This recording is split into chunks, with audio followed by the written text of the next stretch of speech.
Hi student, आज मैं कक्षा 12 का पहला चैप्टर बायोलॉजी का पहला चैप्टर जीव में जनन लेके आया हूँ। इसके पहले मैं कक्षा 12 के मैथ का पहला चैप्टर संबंध एवं फलन का भाग 1 भाग 2 अपलोड कर दिए हैं। आप लोग मेरे डिस्क्रिप्शन बॉक्स में जा कर के देख सकते हैं। और मैं आपको बता दूं कि कक्षा 10 का दूसरा चैप्टर एनसीईआरटी बुक का बहुपद का भी वीडियो अपलोड कर दिया हूँ, उसको भी आप लोग जाके देख सकते हैं। और मैं आज जीव में जनन बहुत ही सरल भाषा में लेके आया हूँ, आपको बहुत अच्छी तरह से समझ में आएगा। मेरे चैनल को सब्सक्राइब और लाइक ज़रूर कीजिएगा, जिससे मैं और भी वीडियो आपके लिए बना सकूं। और मैं ज़्यादा समय ना लूँगा और चलता हूँ पहले चैप्टर जीव में जनन। जीव में जनन, सबसे पहले हम लोग जीव के बारे में थोड़ा जानेंगे, उसके बाद हम लोग इस चैप्टर पर चलेंगे। जीव ऐसा पदार्थ जो श्वसन करता है, प्रजनन करता है, वृद्धि करता है, संवेदनशील होते हैं, जीव कहलाते हैं। आप लोग जान गए होंगे जीव डिफिनीशन क्या है, और इसके पहले भी आप लोग को पता होगा जीव डिफिनीशन क्या है। तो हम लोग ये छोटी चीज़ें हैं, आप लोग इस चैप्टर के बारे में हम लोग चलेंगे। सबसे पहले हम लोग पहला हेडिंग हम लोग बनाएंगे कि जीवन अवधि। जीवन अवधि यानी एक जीव की जीवन अवधि कितनी होती है। जीवन अवधि, जीवन अवधि, लाइफ टर्म, लाइफ टर्म। तो जीवन अवधि हम लोग देखेंगे, किसी जीव के जन्म को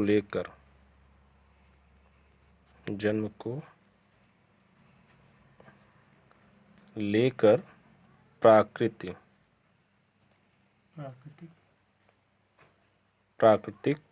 मृत्यु। प्राकृतिक मृत्यु मतलब आप लोग को भी मैं समझा रहा हूँ एक एक चीज़। प्राकृतिक मृत्यु की अवधि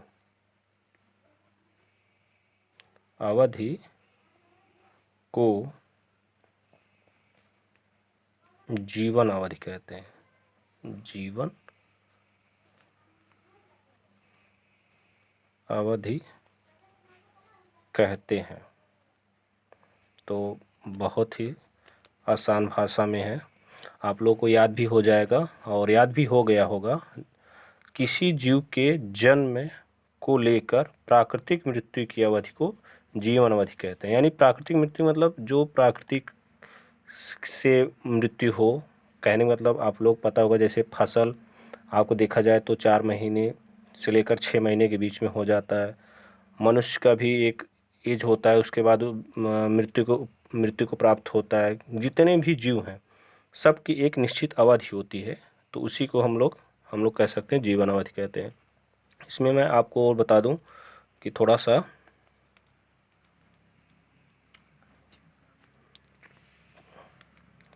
किसी जीव की जीवन अवधि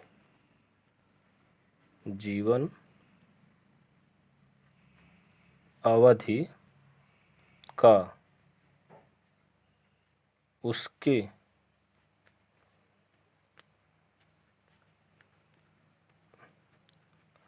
आकार से कोई संबंध नहीं होता है। इसका मतलब आप लोग समझ गए होंगे। आकार मतलब जैसे कोई अब जीव बहुत बड़ा है तो इसका मतलब उसका जीवन अवधि बहुत बड़ा होगा, बहुत सालों तक जीवित रहेगा। किसी का अगर बहुत छोटा है तो कम दिन जिएगा, ऐसी बात नहीं है, ऐसा कुछ नहीं है। वो एक प्राकृतिक अवधि खुद ही होती है, उसके आकार से कोई संबंध नहीं रखता कोई भी। जैसे मैं आपको बता दूं,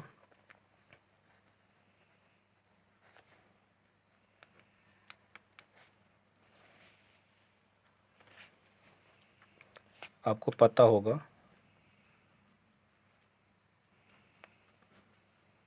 फसली पादप।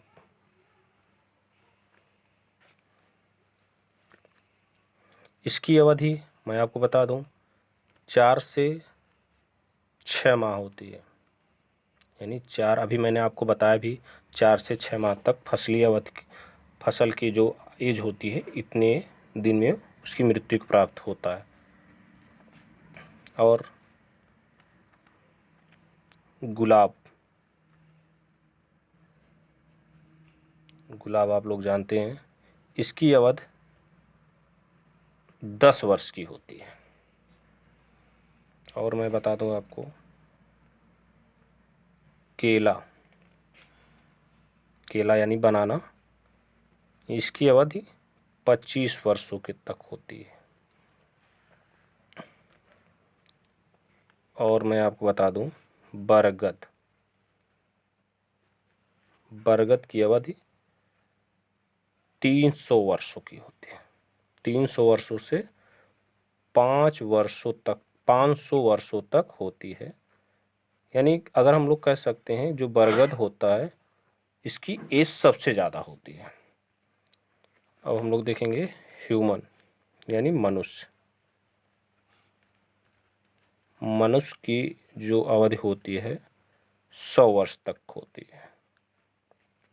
और मैं आपको बता दूं पैरट, पैरट की जो अवधि होती है वो 150 वर्ष की होती है। और घरेलू मक्खी,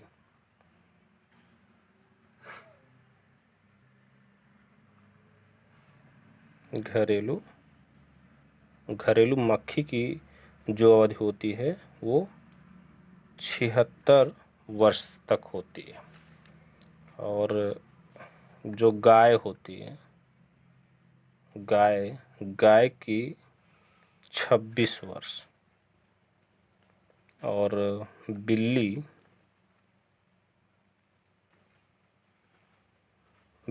की जो अवधि होती है वो होती है 40 वर्ष। और ब्लू व्हेल, व्हेल की मछली होती है, आपको पता ही होगा, व्हेल की जो अवधि होती है वो भी 40 वर्ष की होती है।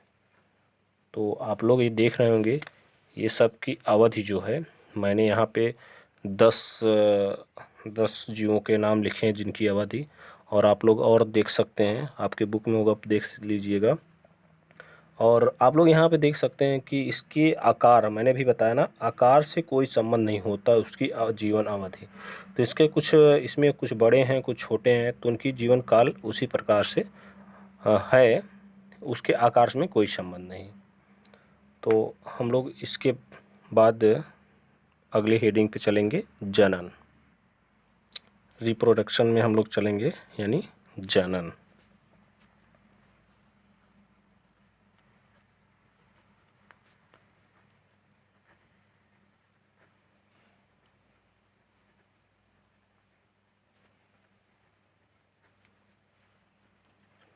जनन क्या होता है आप लोगों को नहीं पता, हम बता रहे हैं बहुत ही सरल भाषा में, बहुत ही छोटा।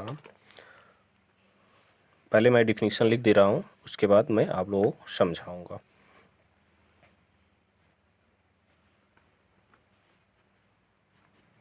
प्रत्येक जीव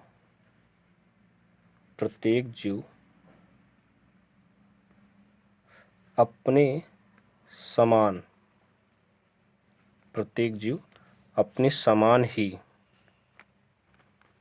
समान ही नया जीव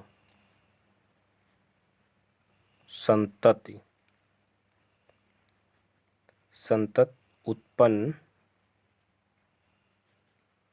उत्पन्न करता है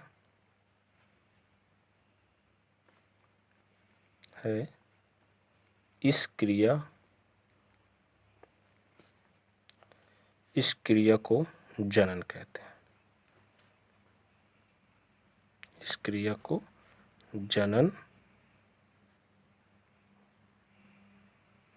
कहते हैं। तो आप लोगों को समझ में आ गया होगा, बहुत छोटा सा डिफिनीशन है, बहुत आप लोगों को याद भी हो गया होगा कि प्रत्येक जीव अपने समान ही नया जीव संतत उत्पन्न करता है, इस क्रिया को जनन कहते हैं। और मैं आपको थोड़ा सा और बताऊंगा जनन के बारे में।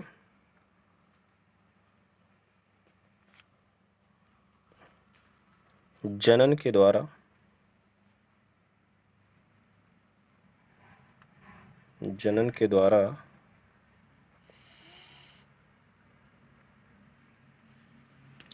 पीढ़ियों में निरंतरता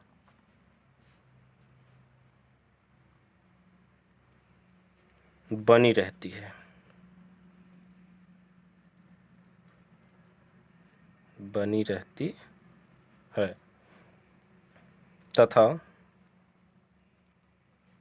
किसी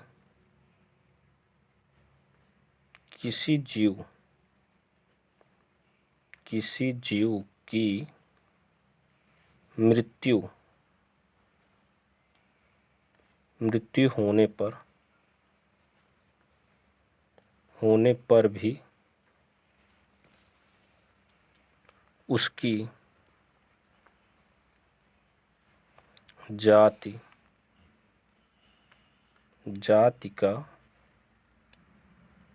का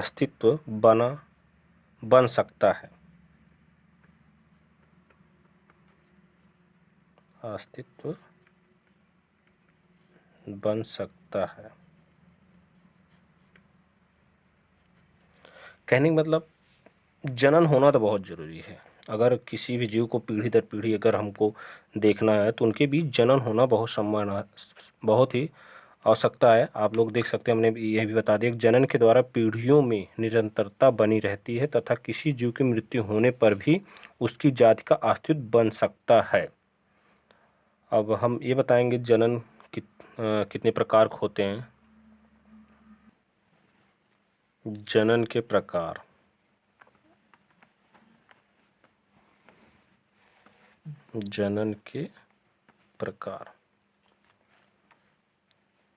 जनन मैं आपको बता दूं, जनन दो प्रकार के होते हैं, लैंगिक जनन और अलैंगिक जनन। मैं एक एक करके दोनों प्रकार बता दे रहा हूँ। टाइप ऑफ रिप्रोडक्शन यानी जनन के प्रकार।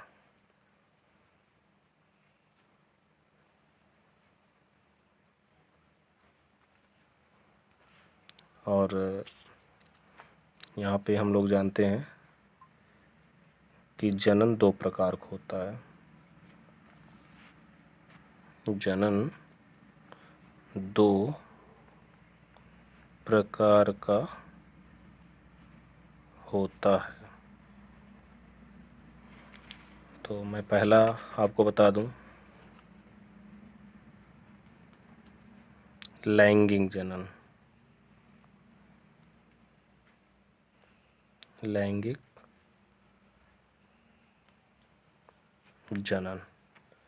यानी इसे हम लोग कह सकते हैं सेक्सुअल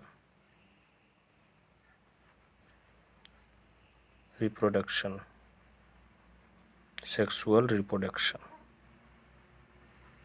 और जो दूसरा होता है अलैंगिक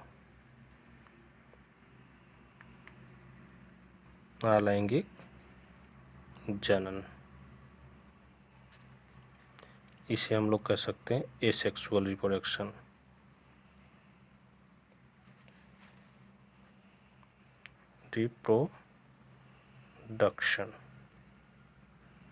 ये दो प्रकार के होते हैं।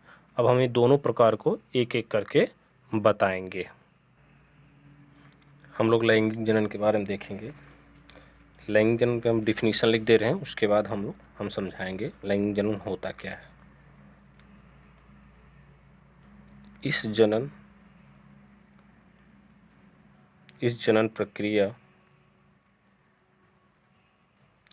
प्रक्रिया में दो जीव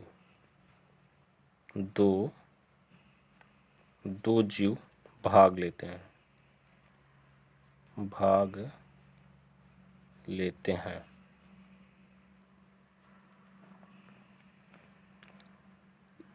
जिसमें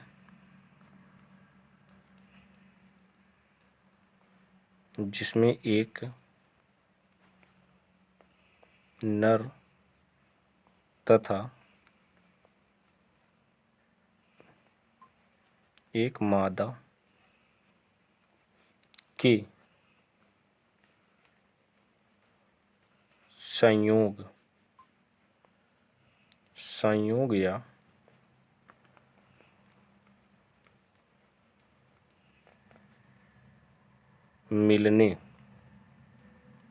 मिलने से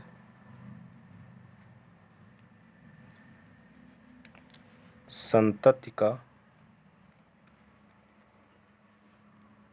निर्माण होता है।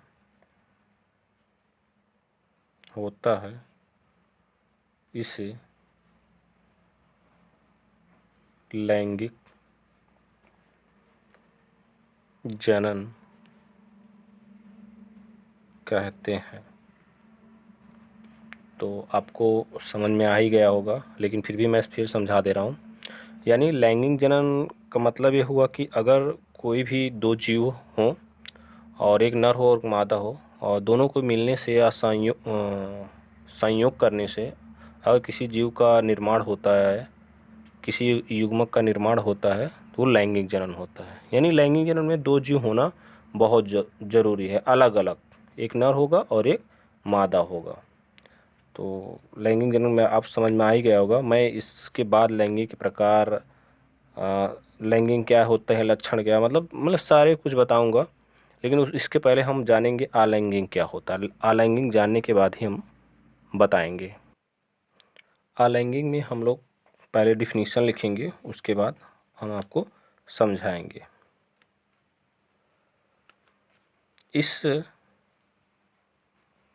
इस जनन प्रक्रिया में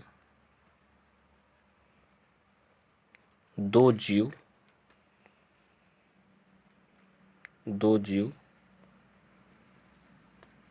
भाग नहीं लेते हैं। दो जीव भाग नहीं लेते हैं। इसमें एक जीव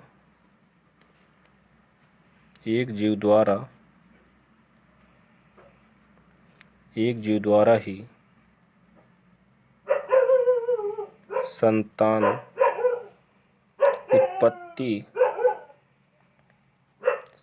उत्पत्ति संभव है।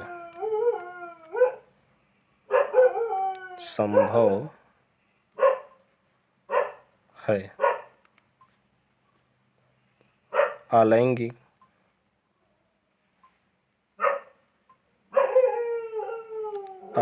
जनन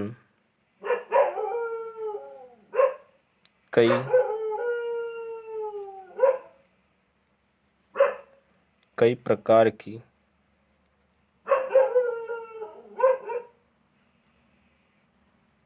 विधियों द्वारा होता है। इसे अलैंगिक जनन कहते हैं। तो आपको समझ में आ ही गया होगा कि अलैंगिक जनन में दो जीव भाग नहीं लेते, केवल एक ही जीव होता है जो संतान की उत्पन्न करता है। और अलैंगिक जनन कई प्रकार यानी कई विधियों से द्वारा संभव होता है।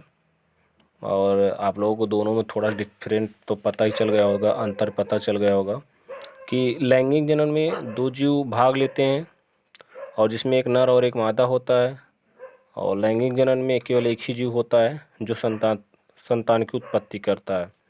तो ये हमारा पहला चैप्टर का जीवों में जनन का पहला भाग था।